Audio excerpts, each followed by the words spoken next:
اور یہاں ایک مسئلہ بھی سمجھ لیں کہ میرے آقا نے فرمایا ہے کہ ہر مسلمان کو یہ چاہیے کہ جب وہ سونے کا وقت آئے، افضل تو یہ ہے کہ وہ باوضو ہو، کیونکہ اللہ جانے موت آ جائے تو کم سے کم باوضو تو موت آئے۔ اگر باوضو نہ بھی ہو تو پھر بھی اس کو چاہیے کہ سبحان اللہ والحمدللہ لا الہ الا اللہ، تسبیح، تحمید، تحلیل، تکبیر یہ کم سے کم پڑھیں، اور سورۃ آیت الکرسی کی بھی تلاوت کریں، اور پھر اس کے بعد یہ دایاں ہاتھ جو ہے اپنے دائنی رخسار کے نیچے رکھ کے داہنی طرف لیٹے اور کہے کہ اللہم وضعت جنبی فاغفر لی ذنبی، کہ یا اللہ میں نے تیرے حکم سے اپنے چہرے کو زمین پہ رکھا ہے، میرے گناہ معاف فرما۔ تو یہ سنت طریقہ، اولیاء اللہ نے یہ لکھا ہے کہ دائیں طرف لیٹنا جو ہے یہ سنت ہے، سنت الانبیاء والمرسلین، تمام انبیاء مرسلین دائیں لیٹتے، یعنی لیٹتے وقت دائیں لیٹے، پھر اگر پھر گیا تو پھر گیا، یعنی جب تک اپنے ہاتھ میں ہے نا اس وقت تک دائیں لیٹے۔ اب نیند آ گئی، اب نیند میں اگر الٹ گیا کوئی بات نہیں۔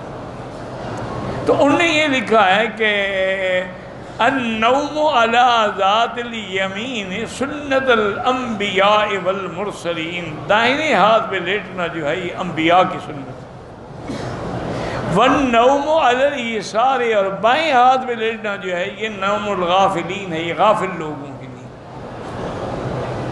اس کی وجہ کیا ہے کہ آدمی کا دل بھی تو بائیں طرف ہوتا ہے نا، جب اسی طرف اس کو راحت ملتی ہے تو غفلت میں ڈوب جاتا ہے۔ اگر دائیں لیٹا ہو تو دل لٹکا ہوا ہے نا، تو اس لیے وہ غفلت کی نیند نہیں ہوتی۔ تو بائیں لیٹنا جو ہے یہ نوم الغافلین، اور ایسے سیدھا لیٹنا جو ہے نوم المتفکرین ہے، یہ متفکرین کی نیند ہے، یتفکرون فی خلق السماوات والارض، آسمانوں پہ نظر ڈالتے ہیں، ستاروں پہ نظر ڈالتے ہیں، چاند سورج کے رفتار پہ نظر ڈالتے ہیں، اللہ کی قدرتوں میں فکر کرتے ہیں۔ اور الٹا لیٹنا جو ہے یعنی انہوں نے فرمایا کہ اگر کوئی آدمی اپنے پیٹ کے بل الٹا لیتے، نوم الفاسقین، یہ فاسق لوگوں کی نیند ہے جو الٹا لیتے، اس لیے آدمی کو احتیاط کرنا چاہیے۔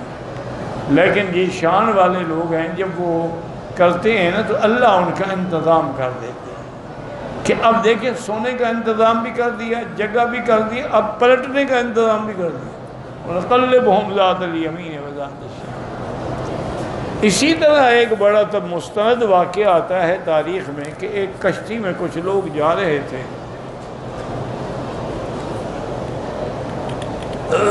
تو ایک آواز آئی کسی کی،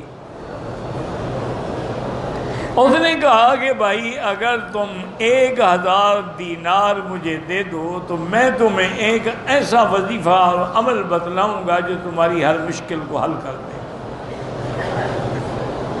1000 دینار بڑی قیمت ہوتی ہے۔ ساری بستی کشتی والے خاموش رہے، اس میں ایک سیٹھ بیٹھا ہوا تھا، اس کے پاس پیسے تھے، اس نے آواز نکالا، اس نے کہا جی میں 1000 دینے کے لیے تیار ہوں، آئیں لے لیں۔ اور نے کہا مجھے دینے کی ضرورت نہیں ہے، تم 1000 دینار لے کے دریا میں ڈال دو، مجھے پہنچ جائے گا۔ اور نے کہا جی ٹھیک ہے۔ اس نے 1000 دینار لے کے دریا میں ڈال دیا۔ اب لوگوں نے کہا اس سے بڑا بیوقوف کوئی بھی نہیں دنیا میں۔ یہ کیا آواز آ رہی، کس کی آواز ہے؟ نہ تو بندہ نظر آتا ہے، نہ پیسے لینے والا نظر آتا ہے۔ اس نے کہا دریا میں ڈال دو، دریا میں ڈال دی، 1000 دینار دریا میں ڈال دی بیوقوف آدمی۔ اس نے کہا ابھی تمہیں کیا تکلیف ہے، میں نے اپنے ڈالے ہیں، تمہارے تو نہیں ہیں۔ اللہ کی شان ہے، اسی اثنا میں دریا میں طوفان آیا اور کشتی ٹکڑے ٹکڑے ہو گئی، کوئی کہاں گیا، کوئی کہاں گیا، کوئی مر گیا، کوئی ڈوب گیا، صرف ایک تختہ بچا جس پر یہ سوار تھا،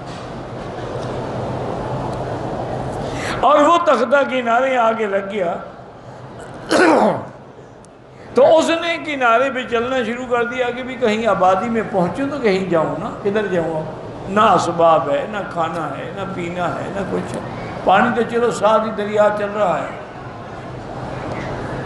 چلتے چلتے چلتے آگے آیا، دیکھا کہ ایک بڑا خوبصورت محل ہے۔ وہ تو دیکھ کے دنگ رہ گیا، حیران ہو گیا کہ ایک محل کہاں ہے، یہ کوئی آبادی تو نہیں نظر آ رہی۔ اور نے کہا چلو یار بھوکے رہنے سے تو اچھا ہے، جا کے دروازہ کھٹکھٹا دی، اتنا بڑا محل ہے تو کچھ نہ کچھ روٹی تو دے ہی دیں گے۔ اس نے جا کے دروازہ کھٹکھٹایا تو ایک لڑکی نے آ کے دروازہ کھولا، وہ اتنی خوبصورت تھی، اتنا اللہ نے اس کو جمال دیا تھا اور حسن دیا تھا اور انگارہ آنکھیں دی تھیں اور بال دیے تھے کہ یہ تو دیکھ کے بیچارہ بے ہوش ہو گیا۔ انہوں نے کہا کون ہو تم؟ انہوں نے کہا میری کہانی مت پوچھو، میں مسافر ہوں، بھٹک گیا ہوں، ڈوبتے ڈوبتے بچا ہوں، کچھ کھانے کو ہے تو وہ دے دو۔ انہوں نے کہا کھانے کے لیے سب کو جائے، آؤ میرے ساتھ۔ اندر لے گئی تو میز پہ انواع و اقسام کے کھانے لگے ہیں، پھل لگے ہیں، فروٹ لگے ہیں۔ انہوں نے کہا کھاؤ جتنا کھا سکتے، لیکن کھانے کے بعد جلدی سے نکل جاؤ میرے اس محل سے۔ انہوں نے کہا وجہ کیا؟ انہوں نے کہا وجہ یہ ہے کہ مجھ پر ایک جن عاشق ہے، اس نے مجھے قبضے میں رکھا ہوا ہے، اسی نے یہ سارا مال بنایا ہے، وہی یہ ساری نعمتیں رہ کے میرے پاس آتا ہے، اور وہ مجھے آ کے اتنا تنگ کرتا ہے۔ اللہ کا شکر ہے کہ میں زنا سے تو بچی ہوئی ہوں، لیکن باقی وہ مجھے نہیں چھوڑتا، تقبیل، بوسہ، یہ وہ، میرے بدن سے کھیلنا، لیکن اللہ نے مجھے زنا سے بچایا ہے کہ میں دروتی رہتی ہوں، دعا مانگتی رہتی ہوں کہ یا اللہ مجھے زنا سے بچا۔ انسان ہو جن ہو، زنا تو زنا ہے۔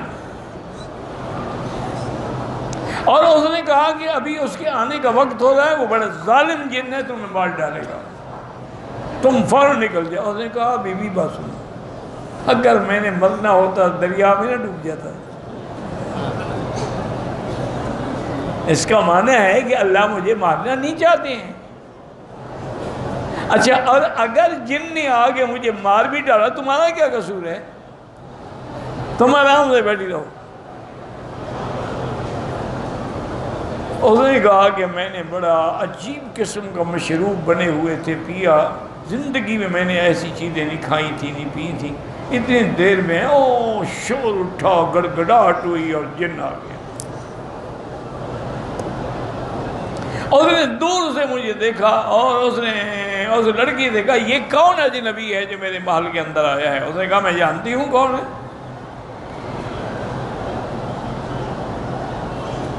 اس نے کہا کہ اچھا میں اس کی گردن تو توڑوں گا ہی، لیکن آج تمہیں بھی میں نہیں چھوڑوں گا، پہلے تمہارے بدن سے لذت حاصل کروں گا، پھر تمہیں مار ڈالوں گا۔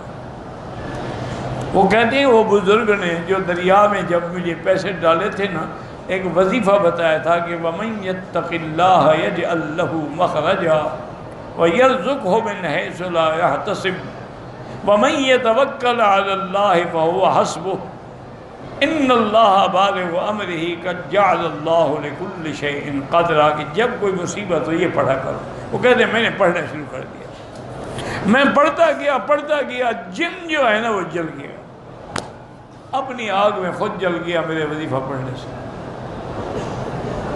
تو اس عورت نے کہا کہ دیکھو تم نے میری جان بچائی، اب یہ جتنا جواہر پڑے ہیں، جو زیورات پڑے ہیں، سب لپیٹو، لو یہاں سے نکل چلو۔ وہ جن تو چلو مر گیا، اس کا کوئی اور بھائی نکل آئے۔ وہ کہتے ہیں جی ہم نے سامان اٹھایا، اس میں ایسے ایسے جواہر تھے، ایسے ایسے موتی تھے کہ میں تو تصور بھی نہیں کر، اس کو لے کے ہم چل پڑے، چلتے چلتے چلتے دریا کے کنارے کشتی بھی دی۔ اس کشتی والوں کو اس لڑکی نے کہا کہ میں فلاں کی بیٹی ہوں، تو کشتی والے ٹھہر گئے، انہیں ادب کے ساتھ ہمیں بٹھایا، دوسرے کنارے پہنچایا۔ ان کے ماں باپ نے جب دیکھا وہ تو خوشی سے بے ہوش ہو گیا۔ انہوں نے کہا کہاں کیسے؟